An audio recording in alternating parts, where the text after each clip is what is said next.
ఎనిమిదో సంవత్సరం నేను వ్యాపారం చేసుకుంటుండేవాడిని. ఎట్లో రాజకీయాల్లోకి యాక్సిడెంట్గా వచ్చినాను. సో నా నియోజకవర్గం కొత్త నియోజకవర్గం, అది నాకు తెలియదు. అది ఛాలెంజ్ అని చెప్పి ఓబులాపురం గన్నుండే అప్పుడు జనార్దన్ రెడ్డి దౌర్జన్యాలు తట్టుకోవాలని చెప్పి నన్ను మన గౌరవ ముఖ్యమంత్రి గారు అప్పుడు పంపించినారు. అది నాకు ఊరు పేర్లు తెలియదు, ఏమీ తెలియదు. కానీ నాకు కుడి భుజం రకంగా ఒక బలిజ సోదరుడు ఉండి నాకు రాజకీయ ఓనామాలు నేర్పించినాడు. అటువంటి ఆప్యాయత ఆయనకి నాకు ఏ విధమైన సంబంధం లేదు. అప్పుడే నన్ను కలిశాడు.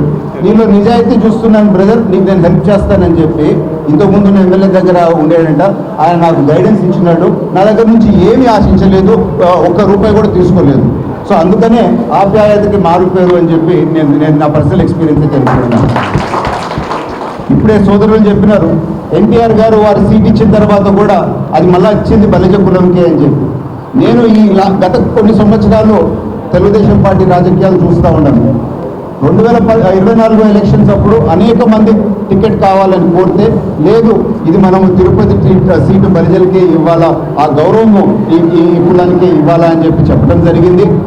మొన్న రీసెంట్గా పక్కనే రాజంపేట జిల్లా పార్టీ అధ్యక్షుడు విపరీతమైన కాంపిటీషన్ ఉన్నా కానీ లేదు బలిజలకి ఇవ్వాలా అని చెప్పి ఒక స్టాండ్ తీసుకొని చాలా మంది వ్యతిరేకించినా కానీ తెలుగుదేశం పార్టీ బలిజలకే ఇచ్చింది. జేపీ మన సోదరుడు ఉన్నాడు ఇక్కడ, DCMS కడప కూడా ఇవ్వడం జరిగింది. సో నేను కొన్ని ఉదాహరణలు ఎందుకు చెప్తున్నాను అని అంటే, మన కులానికి ఆ గౌరవము ఆ గుర్తింపు ఎవరు ఇస్తున్నారా అని చెప్పి మనము ఆలోచించాలి. గతంలో చంద్రబాబు నాయుడు గారి టైంలోనే ఆ స్థలము కేటాయించడం జరిగింది. సో ఈ 5 సంవత్సరాల్లో ఎందుకు ఈ బిల్డింగ్ కాలేదు అని చెప్పి మనల్ని కూడా మనం ప్రశ్నించుకోవాలి. అదే కొన్ని కులాల వాళ్ళు కలిసికట్టుగా ఉండబట్టి వాళ్ళ పనులు తొందరగా అవుతున్నాయి. సో నేను ఈరోజు రాకముందు కొన్ని వీడియోలు చూశాను. బలిజలే కొందరు మనం కలిసికట్టుగా ఉండము, వైసీపీ బలిజలు, బీజేపీ బలిజలు, టీడీపీ బలిజలు, జనసేన బలిజలుగా వేరు కాబట్టే మనం సాధించుకోలేకపోతున్నాము. పార్టీల తర్వాత ముందు బలిజ కులము ఒకటిగా ఉంటే ఆ బలంతోనే మనకు కావాల్సినవన్నీ సాధించుకోవచ్చు.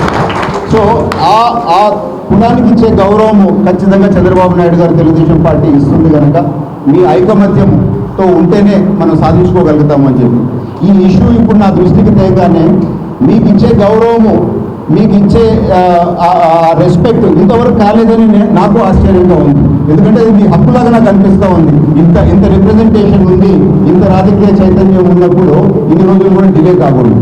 సో నా దృష్టికి ఈరోజు వచ్చింది కనుక ఖచ్చితంగా నేను ప్రభుత్వం దృష్టికి తీసుకొని పోతాను. సో అందరం కలిసికట్టుగా దీన్ని ఒక స్టెప్ ముందుకు పోతాము, కలిసికట్టుగానే రాజకీయంగా ఒక అడుగు వేస్తాము అని చెప్పి మిమ్మల్ని అందరికీ నేను కోరుకుంటూ మరొకసారి ఇక్కడ వచ్చిన మీ అందరికీ నమస్కరిస్తూ ఈరోజు మీరు